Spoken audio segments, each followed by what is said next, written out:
Hello guys, प्रेमावी society painting में आपका स्वागत है। स्टार्ट करते हैं सोसाइटी के मोस्ट इम्पॉर्टेंट एमसीक्यूज को।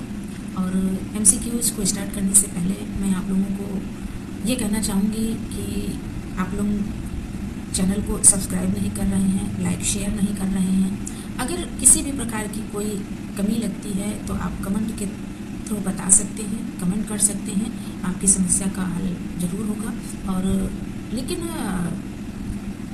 चैनल को सब्सक्राइब करें, लाइक करें, शेयर करें। अगर पसंद ना आए तो डिसलाइक भी कर सकते हैं। तो चलिए हम स्टार्ट करते हैं प्रश्न नंबर है 11। एक अध्यापक को अपने कर्तव्यों को पूरा करने में अपने सहकारियों, विद्यार्थियों तथा विद्यार्थियों के अभिरक्षकों की अपेक्षाओं का भी जवाब देना पड़ता है। अध्यापकों के लिए यह लोग क्या संस्थापित करते हैं? एक अध्यापक को अपने कर्तव्यों को पूरा करने में अपने सहकारियों, विद्यार्थियों तथा विद्यार्थियों के अभिरक्षकों की अपेक्षाओं की भी जवाब देना पड़ता है। अध्यापकों के लिए यह लोग क्या संस्थापित करते हैं? इसमें ऑप्शन दिए हुए सामाजिक स्थिति के रूप में, बहुविध भूमिकाएं और भूमिकाओं का पुंज और उपर्युक्त में से कोई नहीं। तो एक अध्यापक के द्वारा इतनी सारी भूमिकाएं की जा रही हैं कि उसे अपने संपर्क में आने वाले जो लोग हैं उनके साथ भी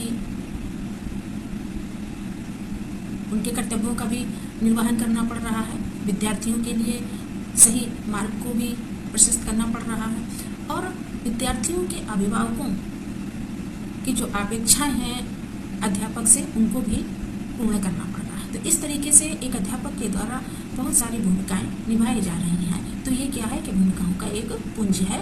तो ऑप्शन इसमें सी सही है। नेक्स्ट क्वेश्चन, आगे बढ़ते हैं। निम्नलिखित में से कौन सा एक संस्था नहीं है? निम्नलिखित में से कौन सा एक संस्था नहीं है? इसमें ऑप्शन दिए हुए हैं विवाह, दूसरा है शिक्षा, तीसरा है पुलिस व्यवस्था और जेल कतरना। तो इसमें विवाह एक संस्था है, शिक्षा एक संस्था है, पुलिस व्यवस्था भी एक संस्था है, किंतु जेल कतरना संस्था नहीं है। ऑप्शन डी सही है। नेक्स्ट है कि हिंदुओं में सगोत्र विवाह का निषेध उदाहरण है। हिंदुओं में सगोत्र विवाह का निषेध किसका उदाहरण है? तो हिंदुओं में सगोत्र विवाह का निषेध किसका उदाहरण है? ऑप्शन दिए हैं वर्जित कर्म, गोत्र बहिर् विवाह या विजातीय विवाह, जाति सगोत्र विवाह के नियम और अगमन्य गमन वर्जन या निषिद्ध। तो इसमें जो ऑप्शन दिया हुआ है गोत्र बहिर्विवाह या विजातीय विवाह, गोत्र बहिर्विवाह या विजातीय विवाह ऑप्शन सही।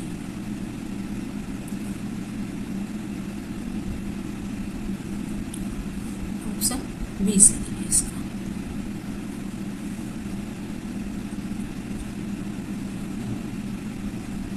यानी कि इसमें ये बात बताई गई है कि अपने ही गोत्र में विवाह को वर्जित माना जाता है, अपने नज़दीक के संबंधियों से, और गोत्र के बाहर विवाह को उचित माना जाता है।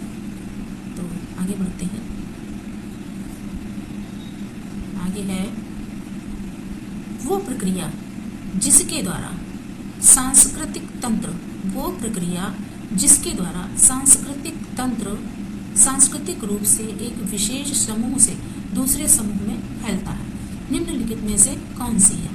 वह प्रक्रिया जिसके द्वारा सांस्कृतिक तंत्र सांस्कृतिक रूप से एक विशेष समूह से दूसरे समूह में फैलता है। निम्नलिखित में से कौन सी है? इसमें ऑप्शन दिए हुए हैं उद्विकास, आत्मसातकरण, समायोजन, अनुकूलन या प्रसारण। तो जो इसमें ऑप्शन दिया हुआ है डी, प्रसारण। जब एक समूह में जो भी सांस्कृतिक गतिविधियां होती हैं उन सांस्कृतिक गतिविधियों का दूसरे समूह में फैल जाना, यानी दूसरी संस्कृति के द्वारा उसको अपना लेना, उसकी संस्कृतियों को, ये सांस्कृतिक प्रसारण कहलाता है। तो ऑप्शन डी सही है। आगे है कि LIC के कलकत्ता स्थित प्रधान कार्यालय में क्लर्क के पद पर कार्यरत व्यक्ति का दिल्ली स्थित कार्यालय में उसी पद पर आना किसका उदाहरण है? LIC के कलकत्ता स्थित प्रधान कार्यालय में क्लर्क के पद पर कार्यरत व्यक्ति का दिल्ली स्थित कार्यालय में उसी पद पर आना किसका उदाहरण है? तो ऑप्शन दिए हुए हैं क्षैतिज गतिशीलता, ऊर्ध्वमुखी गतिशीलता, ऊर्ध्वाकार गतिशीलता और अधोमुखी गतिशीलता। तो इसमें जो ऑप्शन दिया हुआ क्षैतिज गतिशीलता। क्षैतिज गतिशीलता का मतलब ये होता है कि एक व्यक्ति के द्वारा जब किसी कार्यालय में एक पद पर कार्य किया जाता है और फिर उसके बाद वो दूसरी जगह या दूसरे स्थान पर भी वो उसी पद पर ही कार्य करता है, उसे क्षैतिज गतिशीलता कहा जाता है। नेक्स्ट क्वेश्चन है, जब भारतीय दंपत्ति अपनी पुत्री को तैयार करता है ताकि वह अपने विवाह के पश्चात अपने पति के परिवार में स्वीकार कर ली जाए, यह किसका मामला है? जब भारतीय दंपत्ति अपनी पुत्री को तैयार करता है ताकि वो अपने विवाह के पश्चात अपने पति के परिवार में स्वीकार कर ली जाए, यह किसका मामला है? तो ऑप्शन है समाजीकरण का, पुनर्समाजीकरण का, प्रत्याशी समाजीकरण का, वयस्क समाजीकरण का।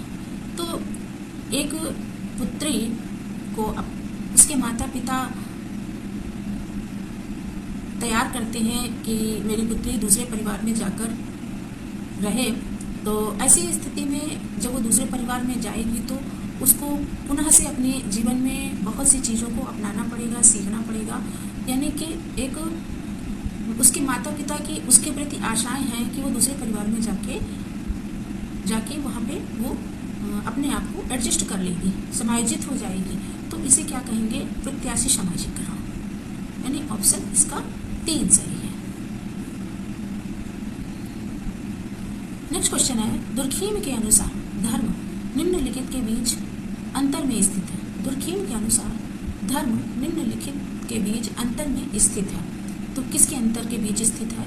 धार्मिक या धर्मनिरपेक्ष, पवित्र या अपवित्र, पावन या दूषित, देव या भूत प्रेत। तो जो इसमें ऑप्शन दिया हुआ है, दुर्खीम के अनुसार धर्म निम्नलिखित के बीच अंतर में स्थित है, तो ये ऑप्शन पावन और दूषित, सी ऑप्शन इसका सही है।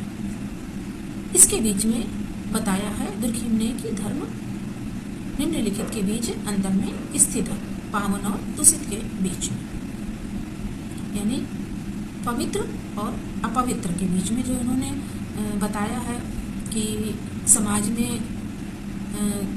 अनुष्ठानिक कार्य जो होते हैं, जो अच्छे कार्य होते हैं, वो धर्म को बचाव करते हैं और गलत कार्यों के द्वारा समाज में जो विचलन की स्थिति उत्पन्न होती है, ऐसी स्थिति में जो धर्म के बीच अंतर हम कर पाते हैं कि कौन से कार्य अच्छे हैं और कौन से कार्य गलत हैं, जो कि हमारे समाज में प्रकारात्मक व्यवस्था को बनाते हैं। तो इसीलिए दुर्खीम ने बताया है पावन और दूषित, ऑप्शन सी सही है। पुनः समाजीकरण उस समय स्पष्टता प्रत्यक्ष होता है। पुनः समाजीकरण उस समय स्पष्टता प्रत्यक्ष होता है जब लड़की का विवाह अभी अभी हुआ है, बच्चे ने जन्म लिया है, व्यक्ति क्रांतिकारी दल के सदस्य के रूप में कार्य करता है, बच्चा विद्यालय जाना प्रारंभ करता है। तो पुनः समाजीकरण को हम अच्छे तरह से समझ सकते हैं कि जब एक लड़की की शादी होती है और वो जब दूसरे परिवार में जाती है तो वहाँ उसको उस परिवार के लोगों के अनुसार अपने आप को ढलना पड़ता है, उनके परिवार के लोगों के विचारों से सहमति करनी पड़ती है, उनके कार्यों से सहमति करनी पड़ती है, उनके अपने पति के परिवार के सदस्यों के साथ अनुकूलन बना कर रहना पड़ता है।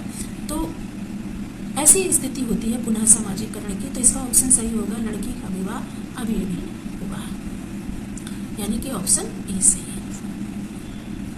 नेक्स्ट क्वेश्चन है, इसमें मिलान करना है सूची फर्स्ट का और सूची सेकंड में। तो इसमें जो प्रतिबिंबित स्व है, ये प्रतिबिंबित स्व है, इसमें जो ऑप्शन दिया हुआ है CH कूले, CH सॉरी एक सेकेंड, हाँ CH प्रतिबिंबित स्व का है CH कूले, ठीक है। और फिर उसके बाद है अपवर्तन, कार्ल मार्क्स का है। और सांस्कृतिक विलंब, ये विलियम ऑगबर्न का है। और प्रत्यक्षवाद अगस्ट कॉम्ट का है। तो इसके अनुसार ए का 5वां और बी का पहला, का पहला ही ऑप्शन सही है। तो इस तरीके से इसमें ऑप्शन ए सही है। नेक्स्ट क्वेश्चन है और लास्ट क्वेश्चन है कि यूरोप तथा यूएसए में समाजशास्त्र को सुव्यवस्थित होने के उपरांत यह भारत में संस्थानिक स्तर पर प्रयोग में लाया गया। यूरोप तथा यूएसए में समाजशास्त्र के सुस्थापित होने के उपरांत यह भारत में संस्थानिक स्तर पर प्रयोग में लाया गया। निम्नलिखित में से कौन से वर्ष समाजशास्त्र औपचारिक संस्थानिक स्तर पर प्रयोग में लाया गया? तो इसमें कौन सा ऑप्शन सही होगा? औपचारिक रूप से समाजशास्त्र को कब लाया गया? ऑप्शन है 1894, 1895, 1929 और 1919। तो ये 1919 में यानी ऑप्शन डी औपचारिक रूप से इसको कॉलेज और विश्वविद्यालयों में पढ़ाया गया। पैट्रिक गिडिस की अध्यक्षता में इसको पैट्रिक